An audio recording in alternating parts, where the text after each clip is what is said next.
Hello guys, welcome to exam focus by Saurabh. आज हम वैदिक पीरियड के बारे में पढ़ेंगे। हमने मौर्य पढ़ा, गुप्ता वंश पढ़ा और जो पहले का पार्ट है जो इंडस वैली सिविलाइजेशन है और वैदिक पीरियड है, तो अब उस पर फोकस करते हुए वैदिक पीरियड को पहले देखेंगे। तो देखिए, जो वैदिक पीरियड था वो इंडस वैली सिविलाइजेशन के बाद आया था। कहते हैं कि 1900 बीसी तक इंडस वैली सिविलाइजेशन जो था वो समापन की ओर था और जो लोग थे वो माइग्रेट कर रहे थे नॉर्थ वेस्ट इंडिया की तरफ। और देखिए, इन जो ऋग्वेद में मेंशन किया गया है कि जो अर्ली जो ऋग्वेद के जो लोग थे वो थे आर्यंस। तो ये जो ऋग्वेद संहिता है जो कहते हैं 1500 बीसी से 1200 बीसी के बीच में कंपोज हुआ, तो उसमें ये मेंशन किया गया है। देखिए, आर्यंस क्यों बोला करते थे उनको? ये लोग जो थे आर्या नाम का भाषा बोला करते थे, इसलिए इनका नाम पड़ गया आर्यंस। और कहते हैं जो वैदिक कल्चर है वो ईस्टर्न अफगानिस्तान से वेस्टर्न उत्तर प्रदेश के बीच तक फैला हुआ था। तो अगर आप इंडिया का ये मैप ले लें, ये गुजरात अगर हो गया, तो ये जो रीजन है, ये रीजन तो अफगानिस्तान से होता हुआ और ये वेस्टर्न उत्तर प्रदेश जो दिल्ली उत्तर प्रदेश का लगा हुआ हिस्सा और अफगानिस्तान तक, तो इस एरिया में जो वैदिक कल्चर था वो प्रोपागेट हुआ था। तो आइए आगे बढ़ते हैं, वैदिक कल्चर के बारे में आगे डीपली थोड़ा जानते हैं। देखिए, वैदिक कल्चर जो है, वैदिक पीरियड जो है वो ऋग्वेद से शुरू होता है। कहते हैं 2000 बीसी, कुछ लोग कहते हैं 1500 1700 बीसी के आसपास से प्रोपागेट होना शुरू हुआ। तो एग्जैक्ट तो किसी को पता नहीं, तो हम एज्यूम कर लेते हैं 2000 से 1700 बीसी के आसपास से प्रोपागेट हुआ। और उसके बाद आया समवेद, यजुर्वेद, अथर्ववेद। तो ये चार मेजर वेद है। फिर ब्राह्मण्स और उपनिषद जो एंडिंग फेज था वैदिक पीरियड का, वो ये दोनों ये थे। तो आइए आगे बढ़ते हैं ऋग्वेदिक पीरियड में और देखते हैं। ऋग्वेदा देखिए जो है, इसको कहते हैं कि ये इंसानों के इतिहास का सबसे पुराना जो टेक्स्ट है, ओल्डेस्ट टेक्स्ट है, वो ऋग्वेद है। और कहते हैं इसे 2000 टू 1700 बीसी के आसपास से ये शुरू हो गया था। और कहते हैं इसे ये भी कि उस समय जो लिखित टेक्स्ट डेवलप नहीं था, तो ओरली जनरेशन दर जनरेशन इसे ट्रांसफर किया जाता था। और इसमें जो है कलेक्शन ऑफ हिम्स है। तो हिम्स क्या होता है? हिम्स होता है भजन। और ये भजन जो है पीढ़ी दर पीढ़ी एक दूसरे से ट्रांसफर किया जाता था। और कहते हैं 1028 हिम्स हुआ करते थे। और इसके साथ ही 10,600 वर्सेस हुआ करते थे। तो वर्सेस क्या होता है? वर्सेस होता है कि एक राइम में जो लिखी हुई चीज़ों को जब राइम में अरेंज करते हैं तो उसे कहते हैं वर्सेस। तो ये चीज़ था। और जो ऋग्वेद है वो जो सीक्रेट ऑफ लाइफ या ओरिजिन ऑफ अर्थ या ग्रेटनेस ऑफ गॉड और how to live a prosperous life, इन सब चीज़ों में डील करता था। और उस समय के हिसाब से देखिए, जो मैं पहले बता देता हूँ कि जो हिम्स हैं वो कैसे अरेंज किए गए हैं। तो जो हिम्स हैं उनको 10 बुक में अरेंज किया गया। 10 बुक में, उन बुक्स को बोलते थे मंडल्स। मंडल, MANDALS, मंडल्स। और जो मंडल 2 से 7 तक है वो ओल्डेस्ट मंडल्स है या ओल्डेस्ट बुक है। और इसे एट्रीब्यूट किया गया है ऋषि के फैमिलीज को, क्योंकि ऋषि जो उसे हुआ करते थे उन उनके उन्होंने इसको बनाया था। और देखिए, जो ऋग्वेद में जो सबसे इम्पोर्टेंट है, जो जो जो एक्सपर्ट थे इनके, उन्हें कहा जाता है होत्री। होत्री, होत्री या होत्रास। और तो और दूसरी चीज, मंडल 10 जो है, 10th मंडल, उसके अंदर जो है पुरुष शुक्ता है। पुरुष शुक्ता, PURUSH शुक्ता। पुरुष शुक्ता का कहने का मतलब वर्ण सिस्टम का ओरिजिन। तो बहुत ही इंपॉर्टेंट, मंडल 10 वर्ण सिस्टम का ओरिजिन जो है वो पुरुषुक्ता। और अवस्था जो है, अवस्था जो कहते हैं oldest text in Iranian language और जिसकी काफी सिमिलैरिटी है ऋग्वेद से। तो ये बहुत इंपॉर्टेंट बुक अवस्था, तो which has similarity with the Rigveda.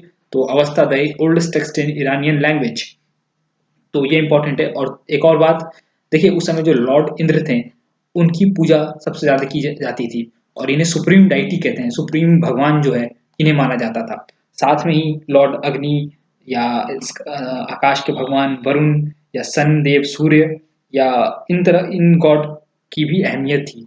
और जो लॉर्ड विष्णु थे उनको माइनर डाइटी कहा जाता है। माइनर डाइटी मतलब छोटे लेवल, उतना बड़ा जो उनको उनको सुप्रीम गॉड का दर्ज नहीं मिला था। और और जो माउंटेन और गॉड ऑफ स्टॉर्म जिसको कहते हैं रुद्र, जिनको लेटर डेज में शिव से एब्रिविएट किया जाता है, तो उनकी भी चर्चा ऋग्वेद में है। तो आइए आगे बढ़ते हैं। समवेद, जो दूसरा सबसे इंपॉर्टेंट वेद है वो है समवेद। तो सम जो है इंग्लिश में सम को बोलते हैं राग, और जो वेद है सम सम का मतलब राग और वेद का मतलब हो गया नॉलेज। तो ये दूसरा सबसे इम्पोर्टेंट वेद, और इसमें जो ऋग्वेद की जो टीचिंग्स है, जो ऋग्वेद के हिम्स हैं, उनको कंपाइल किया गया है। इनफैक्ट उनको रिड्यूस करके रिड्यूस्ड वर्जन में समवेद में जो राग है या ट्यून सेट किया गया और उनको ट्यून में गाया जाने लगा। तो देखिए इम्पोर्टेंट बात ये था कि जो ऋग्वेद में जो हिम्स थे वो इतने ज़्यादा थे कि उनको एक साथ याद रखने में मुश्किल आने लग गई थी। तो उन जो ऋषि थे तो और जो एक्सपर्ट्स थे, उद्गत्तर या उद्गत्री जिनको बोलते हैं, समवेद के एक्सपर्ट को उद्गत्री बोलते हैं, तो इन्होंने ट्यून सेट किया जिससे आसानी से याद रखा जा सके। और इसमें 1810 हिम्स हुआ करते हैं, 1810 हिम्स। और देखिए इनको प्रोनाउंस करने का एक तरीका होता था और उस तरीकों को स्ट्रिक्टली फॉलो करना ज़रूरी होता था, क्योंकि जो हर वर्ड का प्रोनाउंसिएशन उस इंसान पे एक असर देता है। तो ये बहुत इंपॉर्टेंट चीज़। और कहते हैं कि जो इंडियन म्यूजिक है उसका ओरिजिन भी समवेद है। यजुर्वेद, यजुर्वेद तीसरा वेद है और इसमें सैक्रिफिशियल फॉर्मूले और प्रेयर्स की बातें की गई हैं। और जो इनके एक्सपर्ट थे, जो यजुर्वेद के एक्सपर्ट हुआ करते थे, उनको अध्वर्यु कहते हैं। और देखिए इसमें स्टेप बाय स्टेप एक्सप्लेन किया गया है कि सही तरीका क्या है रिलीजियस सेरेमनीज को परफॉर्म करने का। And also it attributes to the yogic practice that purifies soul, mind and body of a person. और जो अर्लीस्ट यजुर्वेद संहिता है उसमें 1875 वर्सेस हैं, तो 1875 वर्सेस थे। और इनके दो पार्ट हैं, एक्चुअली यजुर्वेद के दो पार्ट हैं। एक तो है ब्लैक यजुर्वेद, ब्लैक यजुर्वेद, और दूसरा जो है वो है व्हाइट यजुर्वेद। तो ब्लैक यजुर्वेद के 4 वर्जन हुआ करते थे और जो व्हाइट यजुर्वेद थे उनके 2 वर्जन हुआ करते थे। तो आपको इनके ज़्यादा डीप में नहीं जाना है। और आइए आगे बढ़ते हैं अथर्ववेद की तरफ। तो अथर्ववेद जो डील करता है वो है death, spirit, afterlife, metaphysics, इन सब चीज़ों में डील करता है। इसमें कहते हैं 730 हिम्स और 6000 मंत्र इसमें हुआ करते थे। और इसमें मैजिकल फॉर्मूलेज जो थे, मैजिकल फॉर्मूले, सैक्रिफिशियल फॉर्मूले और मैजिकल चैंट, स्पेल्स, ये सब चीज़, बहुत सारी चीज़ इनमें से अब लॉस्ट हो चुकी हैं, हमारे पास है नहीं, क्योंकि जो इन्वेशन हुआ इंडिया का उसमें बहुत सारे जो हमारे ग्रंथ थे वो भूल चुके हैं।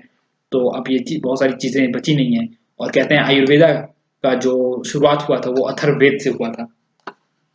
और कहते हैं ये भी कि इसको 12,000 बीसी, 1200 बीसी टू 1000 बीसी के अंतर्गत अथर्ववेद को कंपाइल किया गया था। तो जो जब वैदिक काल एंड की ओर अपने जा रहा था। और इसके बाद आता है उपनिषद। तो उपनिषद में देखिए आत्मा परमात्मा की बातें की गई हैं और किस जो फिलॉसफी हैं इन सब चीज़ों से रिलेटेड उनकी बातें की गई हैं उपनिषद में। और सबसे इंपॉर्टेंट बात, जो मुंडुका उपनिषद है जिससे सत्यमेव जयते जो है वो लिया गया है, नेशनल एम्बलम में जो सत्यमेव जयते है वो मुंडुका उपनिषद से लिया गया है। तो ये बहुत इंपॉर्टेंट बात, और एसएससी वगैरह के एग्जाम में ये बहुत बार रिपीट होता है, मुंडुका उपनिषद से लिया गया है सत्यमेव जयते।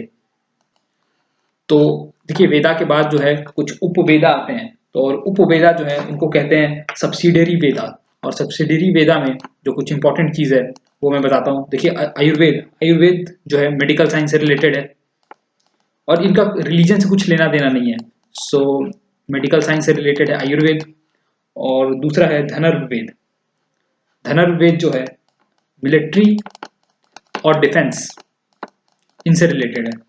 तीसरा है गंधर्व वेद। गंधर्व वेद नॉलेज ऑफ म्यूजिक, तो जो म्यूजिक की जो नॉलेज है उससे रिलेटेड है गंधर्व वेद। और शिल्प वेद आर्ट एंड आर्किटेक्चर से रिलेटेड है। तो आर्ट एंड आर्किटेक्चर से रिलेटेड है गंधर्व वेद, शिल्प वेद। तो ये कुछ इंपॉर्टेंट बात है फ्रेंड्स, जो ऋग्वेदिक पीरियड से जो इम्पोर्टेंट पॉइंट इनमें है उससे क्वेश्चंस बनते हैं।